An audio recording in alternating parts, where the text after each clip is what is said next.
Materials are here. So, andito na yung mga gamit natin for satin bouquet po. Sa gusto umorder, ayan, PM lang. So, nag-order lang ako online nito. Kasi wala dito sa amin. At bala ko rin na gagawa lang ng ganito. Barbecue stick or, ayan. Kasi marami naman yan dito.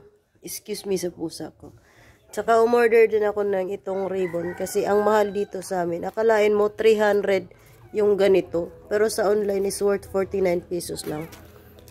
Solid naman yung shipping. Kasi, at tapos ang dami niyang freebies. Tingnan mo yung freebies niyo is 5 na cover. Bouquet cover. Tsaka, ito naman, yung in-order ko, itong tatlong color. At ang dami ng free. Free ito na cutter. Free ito na cover ng single rose. Free ito na barbecue stick.